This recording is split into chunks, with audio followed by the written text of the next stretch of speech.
Hi, everyone. Welcome back. Thanks for joining us today. We've got a brand new story to share with you. So, let's begin. Of all the moments I've ever experienced in my home, this one will forever be etched in my memory. It wasn't just about the mess. Oh no, this was something far more shocking. I walked into the living room that day, expecting the usual clutter. After 18 years of strained relationships and fractured trust, I'd grown used to chaos in more ways than one. But nothing prepared me for what I found. For nearly 2 decades, my marriage had been a battlefield, and my stepson had always been at the center of it. It wasn't that he was a bad kid, far from it. He was mischievous, energetic, and sometimes a bit reckless. But what child isn't? Yet somehow, his actions, his choices, always seemed to come between me and my spouse. Little arguments about broken furniture turned into full-blown fights about priorities, discipline, and loyalty. The living room, the heart of our home, often bore the brunt of these conflicts. Torn cushions, scratched floors, and walls covered in marks that told stories of tantrums and mishaps. But this time, this was different. The minute I stepped through the door, I felt it. My heart sank as my eyes scanned the room. The air was thick with an eerie silence, the kind that made your skin prickle and your stomach churn. I could feel the weight of something unsaid, something hidden beneath the surface. There, in the middle of the living room, was a sight that made my breath catch. My mind raced, trying to piece together what could have possibly led to this moment. After everything we'd been through, every sleepless night and painful compromise, I thought I'd seen it all. I thought I was prepared. I was wrong. And that's when I realized this wasn't just about a room. It was about the years of resentment, the cracks in a marriage, and the actions of one person that finally pushed it all to a breaking point. What he did to that living room was beyond anything I could have ever imagined. But it was what it revealed about the past and the future that truly changed everything. I stood there, frozen, my eyes darting across the wreckage in front of me. My pulse pounded in my ears, drowning out the quiet creak of the floor beneath my feet. The living room didn't just look different, it felt different. It was like stepping into the ruins of a place that once held warmth and life, now reduced to a cold, haunting reminder of everything that had gone wrong. I didn't know where to start. The coffee table was overturned, its legs broken and splintered. Papers were scattered everywhere, some ripped, some stained with something I didn't even want to guess at. The sofa, the one I'd picked out years ago, hoping it would be a place where our family could come together, was slashed, its cushions sagging and stuffing spilling out like a wound left open. The walls, oh, the walls! They were covered in jagged streaks of black paint, crude, angry lines that seemed to scream the frustration of 1,000 untold arguments. But it wasn't just the mess that held me captive. It was the feeling that this was more than an act of destruction. It was a statement, a message, and I couldn't help but wonder what had finally pushed him over the edge. My mind raced back to all the times I'd tried to fix things, to create harmony in a home that always seemed to teeter on the edge of collapse. Every compromise, every effort to bring us together now felt like a cruel joke. How had it come to this?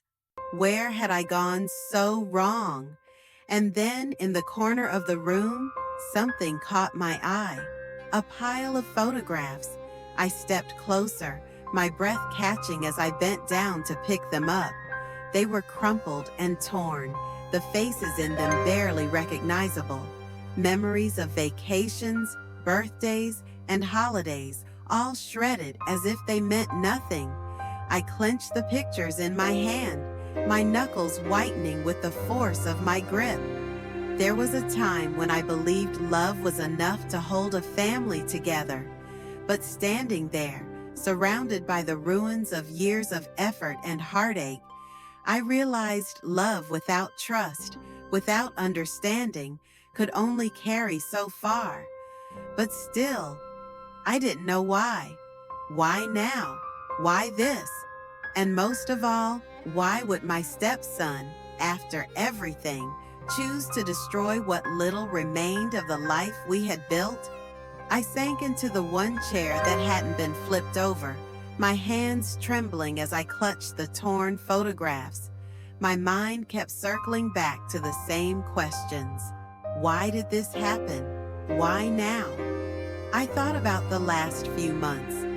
Things had been tense, sure, but when weren't they? Being a step-parent had always felt like walking a tightrope.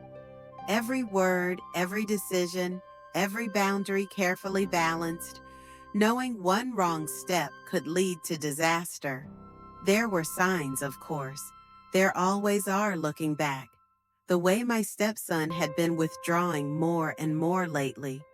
The late-night arguments between him and his mother that echoed through the house. I tried to stay out of it, to keep my distance, but maybe that had been the mistake. Maybe my silence had spoken louder than any words I could have said. I thought of the times I'd tried to connect with him when he was younger. The bike I taught him to ride. The hours spent helping with homework. The camping trip that turned into a rain-soaked disaster, but somehow still made us laugh. For a while, I believed we were building something real. But somewhere along the way, the walls had gone up, and I was left on the outside. And his mother. How many fights had we had over the years about discipline? I was too strict. I was too lenient. I didn't understand him. I wasn't his father. Those words always stung, no matter how often I heard them. Every time I thought we were getting stronger, the cracks would reappear, widening just a little more with each blow. I glanced back at the wall of black streaks. My eyes narrowed as I noticed something I hadn't seen before. Hidden in the chaos of the paint were words, barely legible, but there. I stood, stepping closer, and felt a chill creep down my spine as I read them. You never listened. You never saw me. The message hit like a punch to the gut. I swallowed hard, my throat dry as memories flooded back. Moments I dismissed as teenage rebellion, outbursts I waved off as hormones. But was it more than that?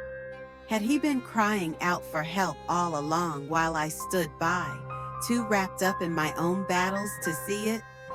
The tension hung heavier than ever. This wasn't just a moment of destruction.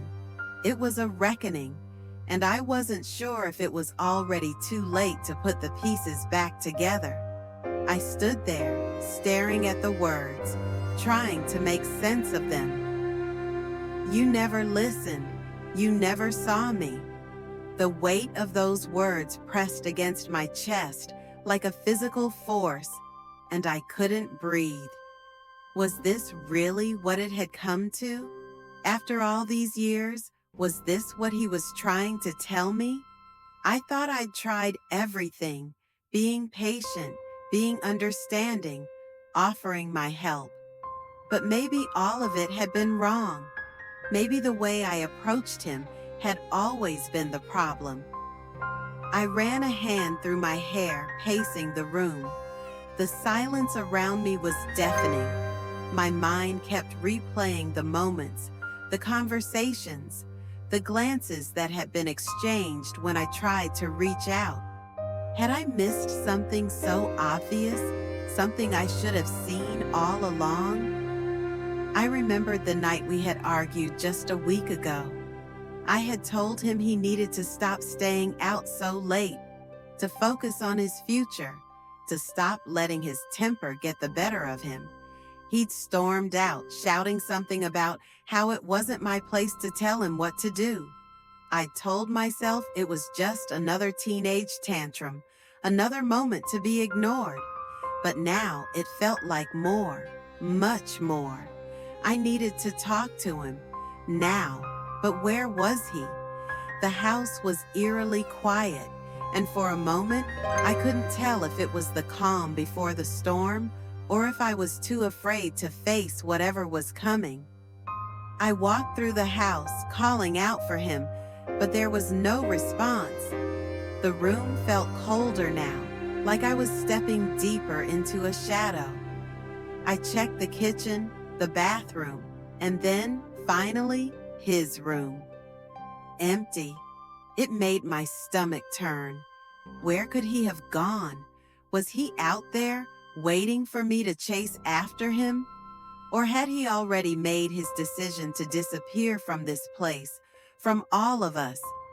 A sudden crash from the living room broke my thoughts, a sharp sound that felt like the final thread snapping. I rushed back, my heart pounding in my chest. The mess was worse than before. The photographs I'd left behind were scattered again, trampled beneath something heavy. And in the middle of it all was something else, something I didn't expect. The envelope. It was new, tucked under the broken table, addressed to me. I grabbed it, my hands shaking as I tore it open. The words inside made my blood run cold, and in that moment, I realized that whatever had been set in motion couldn't be undone. The letter was from him. It was his final message. I stared at the letter in my hands, trying to steady my breath as I read through the words. They were jagged, hurriedly written in his unmistakable handwriting. But as I read, my heart sank deeper with each sentence. It wasn't just an apology or a farewell. It wasn't even a confession. It was a demand, one I wasn't prepared for. I've had enough. I'm done. I don't need this family. I don't need you. The words blurred as my vision began to swim. I wanted to believe I was reading it wrong, that I misunderstood his anger, his pain. But deep down, I knew I wasn't. He was serious. He had finally made up his mind. And this letter, it wasn't a message of reconciliation. It was his way of cutting ties, of closing a door that I thought might still be open. I crumpled the paper in my hand, fury and frustration building in my chest. How could he do this? After everything, after all the years, how could he just walk away from the family we had tried to build together? I had been patient. I had fought for him. Yet here I was, left with nothing but questions and a broken home that seemed beyond repair. As the weight of the letter settled in, a cold realization crept up my spine. The destruction of the living room, the paint on the walls, the broken furniture. It was all a warning. This wasn't just a teenage outburst. This was his way of signaling something far worse. He wasn't just angry with me. He was angry with everything. His mother, me, the life we had forced him into. And then it hit me. What if this wasn't just about him leaving? What if there was something else at play? Something darker? I turned and glanced at the shattered remains of the living room. That wasn't just his anger manifesting. It was a sign, a desperate, violent signal of what was to come. I felt my pulse quicken as I suddenly realized that the stakes were far higher than I'd imagined. This wasn't just about saving my relationship with my stepson. It was about preventing something irreversible, something far worse than the damage already done. I rushed to the door, ready to follow him, to find him before he disappeared for good.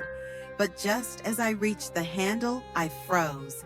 A voice, his voice, echoed from the front porch. I held my breath, wondering what he would say next, what decision he had already made. I stood frozen in the doorway, my heart racing, waiting for him to speak. His voice, low and tinged with something I couldn't place, drifted through the crack in the door. "I'm sorry." The words hit me like a wave, sweeping over my anger and fear in an instant. I didn't expect it. I didn't know what to expect, but not this. The apology was soft, almost broken, and for a moment I thought maybe this could still be fixed. I stepped outside, my eyes searching for him in the dimming light. He was sitting on the porch steps, his head bowed, shoulders slumped in a way I had never seen before. It was like he wasn't just physically tired, he was exhausted in every way. My steps slowed as I approached, unsure of how to bridge the gap that had grown between us. "I don't want to hurt anyone," he said, his voice barely audible, and I realized how much pain he was carrying. I don't know how to be part of this anymore. I've been trying to figure out who I am, and nothing ever feels right. Not here, not with you, not with Mom." The weight of his words crushed me. My first instinct was to reach out, to tell him that he didn't have to do this, that we could figure it out together. But the truth was, I didn't know if I could fix it anymore. "I'm not the enemy," I said, my voice tight with emotion. "But you've got to understand, you're not alone in this." There was a long silence between us. I thought for a second that maybe he had heard me. Maybe he would look up and we could talk, really talk for the first time. But then he stood abruptly, wiping his eyes with the back of his hand. "I can't stay here," he muttered, shaking his head. "I've made up my mind." I watched as he turned and walked down the steps, disappearing into the night. And as he faded into the darkness, I felt a sharp pang in my chest. The sound of his footsteps faded into silence, and in that silence, something even more unsettling settled in. I returned to the living room, the letter still clutched in my hand. Something didn't feel right. I started sifting through the papers again, papers I had dismissed earlier, and that's when I found it. Another envelope tucked beneath the mess, unopened. This one wasn't for me, it was for his mother. My stomach dropped as I read the first line, the truth crashing into me like a tidal wave. The apology wasn't just for me, it was for her too. But there was more. The final twist, the thing I hadn't seen coming, lay in the last sentence.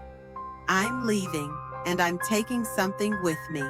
Something you'll never get back." I stood there, clutching the envelope, my mind spinning with the possibilities. My heart pounded as I carefully unfolded the letter, my eyes scanning the words. Each sentence seemed to tear at the fabric of everything I had thought I understood. The deeper I read, the more the realization hit me. He wasn't just walking away from us, he was taking something bigger with him. I knew in that moment that I had misjudged him. I had spent years thinking he was simply rebelling, pushing against the boundaries I had set for him. But now it was clear. He had been struggling with something far deeper than I could ever have known. His anger wasn't just about broken furniture or late nights. It was about the fact that he felt invisible, like his entire life had been shaped by the expectations of everyone around him, with no space for his own identity. I hadn't listened. I hadn't seen the signs.